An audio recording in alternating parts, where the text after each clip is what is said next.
Here we are at Weirs Beach for a little bit of late summertime car action, and for a little treat for you guys here, we have a little bit of Gulls Gone Wild.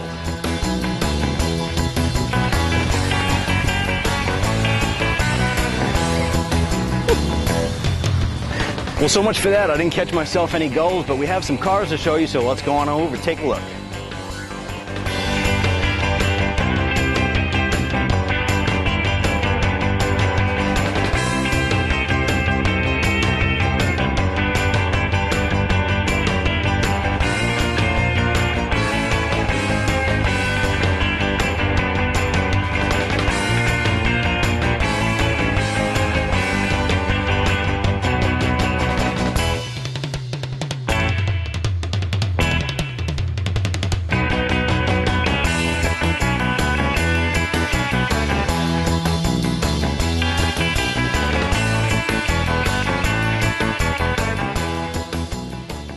As we came up off the beach, we came up to the parking lot here to the car show, and we found something pretty unique here. We had to go find the owner, and we did. This is Tim over here. Tim, thank you very much for taking the time. What can you tell us about this here? Started off with leftover parts after I built my 1946 International street rod, and I didn't want to junk the parts, so rat rods had always interested me. So I started off with a 1991 S10 frame and started putting the parts to it. Okay.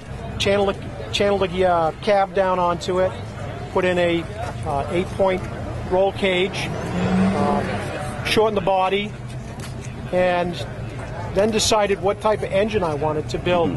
At this point here, I mean, the engine is definitely an updated engine from you know, the old classic vehicles, but I mean, we definitely see we got a blower on here. Yep. And you said you run an international body. What made you go with the S10 chassis? Was it something that was more, was it just something readily available that you had to work with? Well, the S10 chassis is readily available, but the other good part about it is the frame rails are narrow enough that you can channel the earlier style bodies down onto the frame rails. Right. So the width of the frame rails is similar to what the original frame was in the 40s for the Internationals and the Fords and the Chevys. Excellent. So, I mean, you got a late model type of ride with the classic rat rod That's look. what I wanted, is something that was comfortable.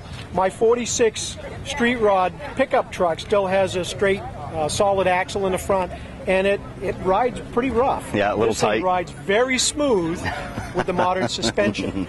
Now, I mean, everything is just, I mean, for a rat rod, everything is custom and pillaged off of other vehicles. Tim, what else can you tell us about the engine here? You said it was a 383 stroker. Yeah, 383 stroker. I started with a 1974 block, had it bored out, put a balanced stroker kit in it, topped it off with a 671 blower, and twin 750 Edelbrock carbs. I double stacked the air filters because I wasn't getting quite enough airflow with only a 2.5-inch high filter, so I glued two filters together, and now it doesn't run rich. So well, you glue this here, or you weld this here, you patch something else. Oh, it's fitting. Yes, you just keep adding parts, and really, being a rat rod, nothing is wrong. There's no pattern. No. It's a one-off. Yep. And you just keep welding pieces on, and if they don't look right, you take the torch out and cut them off and start over. Right. When we were walking over here, there was like one person after another kind of chatting with you. Hey, what'd you do this? How'd that happen? You know. But let's walk around the driver's side here. We want to get we want to get all the details on this. So let's walk on over, check this out. Let's head on up to the top of the windshield here. You have the center spotlight. Center spotlight, typical of the earlier vehicles. They all ran spotlights during the 50s. I don't know if it's because the headlights weren't as good or the street signs weren't as good, or if they were just for looks. Right. I mean, not only is the whole vehicle unique, but I love the tins and the sheet metal that you pillage from other things to put this together. I mean, the oil, that's going to be an old oil can. That 10-quart oil can from Merrimack Farmers Exchange in Concord, New Hampshire. I found them in an old barn we were tearing down and said, you know, those would make great patches on the rat rod. Oh, yeah. And I saved one, actually a complete one. Yep. It's in much better condition. Very cool. I mean, the doors are obviously definitely customized like the rest of the vehicle. I mean, you welded on the upper door sills here. Now, this is really cool here. You guys got to check this out. Not your average door handle, but I'm pretty sure this works. Yep, it's working for us, so fit and finish pretty cool. Extra doorknobs out of my house. So you just have some swinging doors at home that don't shut anymore. That's right. So you have a couple license plate here, couple pieces of history right there. That's cool. License plate, 1954, the year I was born, and boat plate because in New Hampshire was the last of the holdouts of the states of going over to the Coast Guard numbering system, so they kept issuing metal plates. Oh, nice. Different than every other state. Nice. Now, if we go to the inside a little bit here, we have some cool things. I've seen you have once again, a unique piece. You have a cool little dome light in here. Let's check that out. Why don't you tell us about that? Dome light is actually, I kept looking for an old-fashioned pull chain light fixture, and you can still buy the screw-in incandescent bulbs that will operate on 12 volts.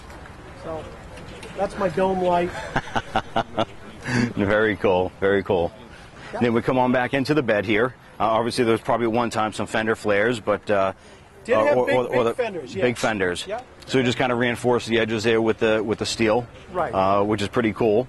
Nice exposed full tire here, and when it comes over to the tail light, what is this from? The federal government got Dietz kerosene lamps in it. I was told they were aiming lamps during World War II for training practices. Mm-hmm. I took the burner out of it, put electric light bulb in it, and I didn't have two of them, so I went down to the local antique store and I found another one that was missing the lens and missing the burner, so it's a different style, similar type of mount. Right. Used some foundation anchor bolts welded to the side to pivot them on. Very cool. And electrified both of them. It looks good, and it just carries the theme right around. And then I don't know if you would call it a bumper. Kind of a bumper. Kind of a bumper.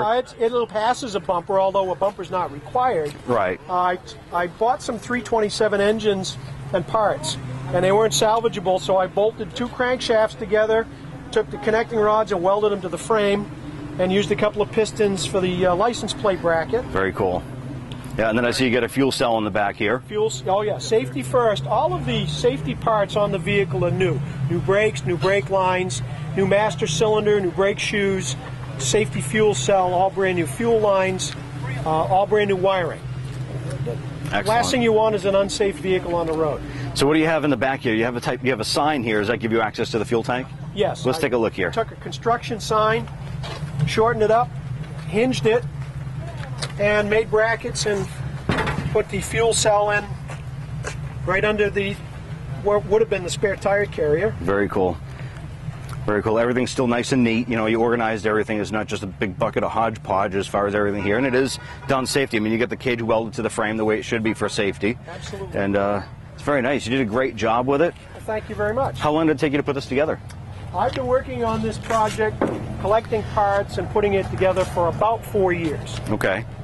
And got this engine fired up about 3 weeks ago and got this on the road 2 weeks ago. Now, the exciting part, when you turn the key and you were ready for the first drive, were you just totally stoked to do it? Oh, yes. Yeah. My knees started shaking just like rubber.